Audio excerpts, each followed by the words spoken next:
मातृभूमि न्यूज, मातृभूमि की आवाज, मातृभूमि के लिए।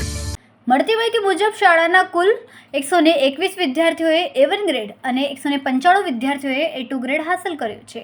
એટલું જ નહીં, ગણિત વિષયમાં કુલ 10 વિદ્યાર્થીઓએ 100માંથી 100 ગુણ મેળવ્યા છે, જ્યારે વિજ્ઞાનમાં 24 વિદ્યાર્થીઓએ પૂર્ણ ગુણ મેળવ્યા છે।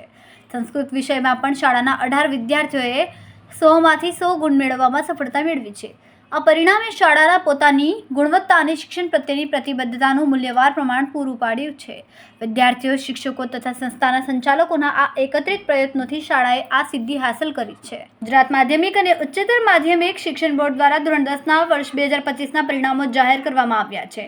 જોકે પરીક્ષાના ભાર અને પરિણામના ડરથી ઘણા વિદ્યાર્થી આપઘાત કરી લેતા હોય છે, ત્યારે ગંભીર ગણાતી કેન્સરની બીમારીને માત આપીને સુરતના વિદ્યાર્થીએ દ્રઢ મનોબળ અને ઈચ્છાશક્તિ સાથે આકરી મહેનતથી A1 ગ્રેડ મેળવ્યો છે। મોટા વરાછાની મૌની ઇન્ટરનેશનલ શાળામાં ધોરણ 10માં અભ્યાસ કરતા ભાવિક ખૂટને A1 ગ્રેડ મળ્યો છે। ભાવિકની હાલમાં બ્લડ કેન્સરની સારવાર ચાલી રહી છે અને તેને 2 વર્ષ અગાઉ કેન્સર ડિટેક્ટ થયું હતું, જેના કારણે ગયા વર્ષે 10માના બોર્ડની પરીક્ષા આપી શક્યો નહોતો। આ વર્ષે કેન્સરને કેન્સલ કરવા સાથે ભારે આત્મવિશ્વાસ અને ભરપૂર તૈયારી સાથે એણે પરીક્ષા આપી પરિણામ સ્વરૂપે A1 આવ્યું છે। ભાવિકને વિજ્ઞાનમાં 100માંથી 100 માર્ક્સ આવ્યા છે અને હવે સાયન્સ ગ્રુપમાં આગળ વધવાનો ઈચ્છા વ્યક્ત કરી છે। કોઈપણ પરિસ્થિતિમાં ક્યારેય પણ નિરાશ થવું જોઈએ નહીં અને આત્મવિશ્વાસ સાથે આગળ વધશો તો સફળતા ચોક્કસ મળશે। તેમની શાળાના આચાર્ય JB પટેલે પણ કહ્યું કે ભાવિકમાંથી એ તમામ વિદ્યાર્થીઓએ પ્રેરણા લેવી જોઈએ જેમને રિઝલ્ટ નબળા આવ્યા છે અથવા નાસીપાસ થયા છે। આજે ગુજરાત માધ્યમિક શિક્ષણ બોર્ડના SSCના રિઝલ્ટની અંદર સૌપ્રથમ ગુજરાત ગવર્મેન્ટને પણ અભિનંદન આપીએ છીએ, કારણ કે દિન પ્રતિદિન A1 ગ્રેડના વિદ્યાર્થીઓની સંખ્યા ખૂબ વધતી જાય છે। સુરત શહેરની અંદર A1 ગ્રેડની સંખ્યા ખૂબ વધેલી છે।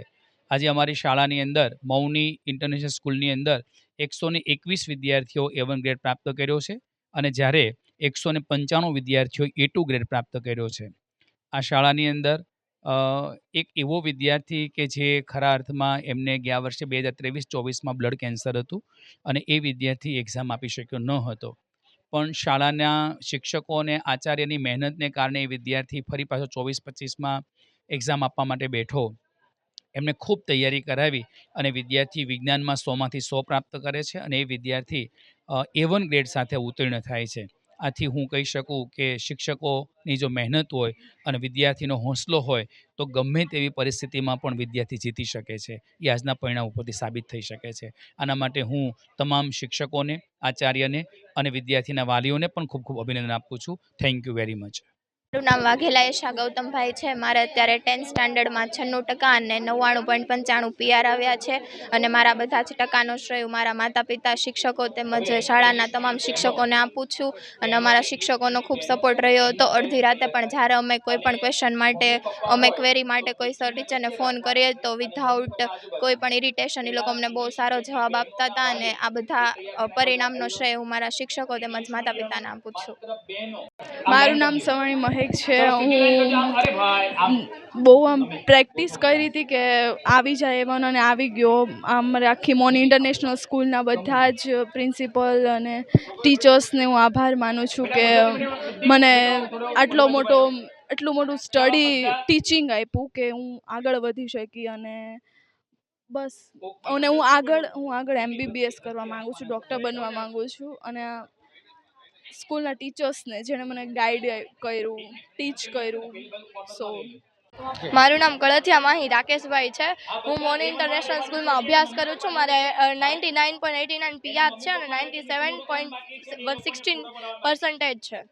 હું વેરી હેપી છું કે મારા આટલા બધા પર્સન્ટેજ આવ્યા અને મારા શિક્ષકો, વાલી અને મારા મિત્રોનો ખૂબ જ સારો સપોર્ટ હતો કે તમે ગમે ત્યારે ક્વેરી હોય ત્યારે ફોન કરો ને તો તરત જ સોલ્યુશન મોકલે। આગળ હું એન્જિનિયરિંગ કરીશ IITમાં।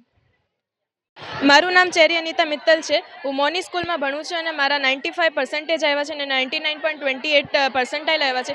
એના માટે હું મારા ટીચર્સ, ખાસ કરીને અમિત સર, મનીષ સરને ખૂબ ખૂબ આભારી છું, કારણ કે તેઓ આખા વર્ષ દરમિયાન જે સપોર્ટ મને મળ્યું છે એ ક્યાં બીજી સ્કૂલમાં મળી શકે એવું નથી।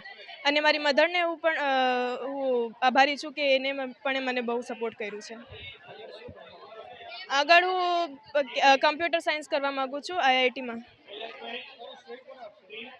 આનું શ્રેય મારા અમિત સર, મનીષ સર ખૂબ જ ટૂંકા સમયમાં માતૃભૂમિ ન્યૂઝ OTT પ્લેટફોર્મ અને મેગા સિટીમાં કેબલ નેટવર્ક સાથે જોડાઈ જશે. તો જોતા રહો માતૃભૂમિ ન્યૂઝ.